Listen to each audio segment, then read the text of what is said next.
পরীক্ষা কেমন হলো? সমস্ত আনসার করেছো? পরীক্ষা কেমন দিলে? পরীক্ষা কেমন হলো? পরীক্ষা কেমন হলো? আজকে মাধ্যমিক পরীক্ষার প্রথম দিন। এই প্রথম দিনে গুটি গুটি পায়ে চলে আসলাম কল্যাণী ঘোষপাড়া সরস্বতী ট্রাস্ট এস্টেট বিদ্যাপীঠে। তো এখানে আজকে বাংলা প্রথম পরীক্ষা। এই প্রথম পরীক্ষায় অর্থাৎ বাংলা প্রথম পত্রে আজকে পরীক্ষা। স্টুডেন্টদের মধ্যে থেকে কিছু পরিমাণে ফিডব্যাক নেওয়ার চেষ্টা করেছিলাম, যদিও আমি সেরকম প্রিপারেশন নিয়ে আসিনি। তার কারণ আমি এসেছিলাম একটি কোশ্চেন নিতে। তো দেখা যাক, আজকে কিছু ছেলেমেয়েদের আমি জিজ্ঞাসা করব তাদের পরীক্ষা কেমন হয়েছে প্রথম দিন, তাদের জীবনের প্রথম দিন এবং মাধ্যমিক পরীক্ষা। এই মাধ্যমিক পরীক্ষায় একটা স্কুলের মধ্যে 4টি স্কুলের সিট পড়েছে, এরকম হয়তো আমি আমার লাইফে আমি দেখিনি। এবং এত পরিমাণে স্টুডেন্ট আজকে এই স্কুলের সিট পড়েছে, মানে এই কল্যাণী ঘোষপাড়া সেন্টারে সরস্বতী ট্রাস্ট এস্টেট বিদ্যাপীঠে এত পরিমাণে যে স্টুডেন্টের সংখ্যা, সেগুলো আপনারা না দেখলে বুঝতে পারবেন না। অবশ্যই আমি আমার ক্যামেরায় একটু পরেই দেখাবো সেই দৃশ্য। তবে এই স্কুলের সত্যপ্রিয় এবং Bidhanchandra memorial government high school, স্পিন্ডাল এক্সপেরিমেন্টাল, এই 4টে স্কুলের সিট পড়েছে এখানে। তো আমি স্বয়ং উপস্থিত থেকে আমি অবাক হয়ে গেছি। তার কারণ এত পরিমাণে আমি স্টুডেন্ট, আমি একটু আগে বললাম লাইভেও দেখিনি। তো আপনাদের দেখতেই পাচ্ছেন একের পর এক স্টুডেন্ট বেরিয়ে আসছে এবং প্রচুর অসংখ্য। তো আমার কোনো ক্যামেরাম্যান ছিল না, তো সুতরাং আমি চেষ্টা করেছি যেটুকু সম্ভব, যেটুকু পসিবল আমি নিজে তাদের জিজ্ঞাসা করেছি কয়েকজনকে, এবং তারা কয়েকজনকে উত্তর দিয়েছে। পরীক্ষা কতটা মনে হয় যে ভালো হয়নি, আবার কেউ বলছে ভালো হয়েছে।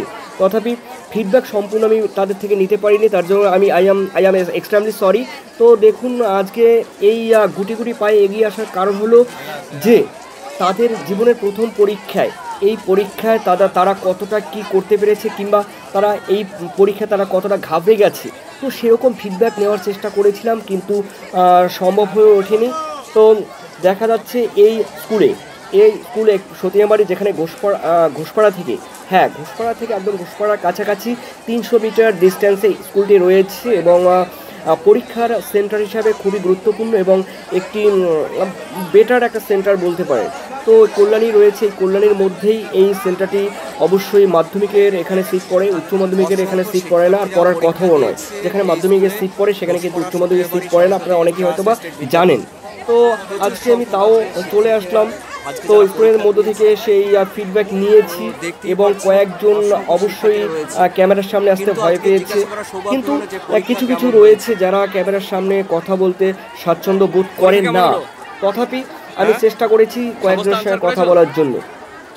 তো দেখা যাচ্ছে, তো আমি জিজ্ঞাসা করলাম পরীক্ষা কেমন হয়েছে। কেউ ক্যামেরা দেখে লুকিয়ে যাচ্ছে, কেউ মাথা নিচু করে যাচ্ছে। তো এরকম একটা পরিস্থিতি তৈরি হয়েছে আজকে। যেমন একে জিজ্ঞাসা করলাম, এ কিছুটা সঠিক উত্তর দিয়েছে। তারপরে এক এক করে দেখুন কিলবিল করে এক করে বেরিয়ে আসছে স্কুলের ভেতর থেকে, দেখুন। এবং যতটা সম্ভব আমি জিজ্ঞাসা করার চেষ্টা করেছি, পরীক্ষা কেমন হলো? পরীক্ষা কেমন হলো? কোন স্কুল? সত্যপ্রিয়।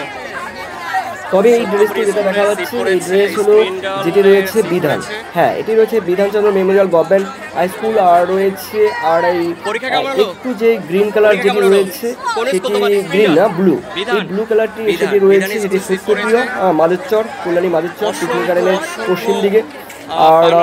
আর রয়েছে অন্যদিকে স্পিন্ডালও রয়েছে, আর রয়েছে হ্যাঁ, আর অন্যদিকে রয়েছে এক্সপেরিমেন্টাল।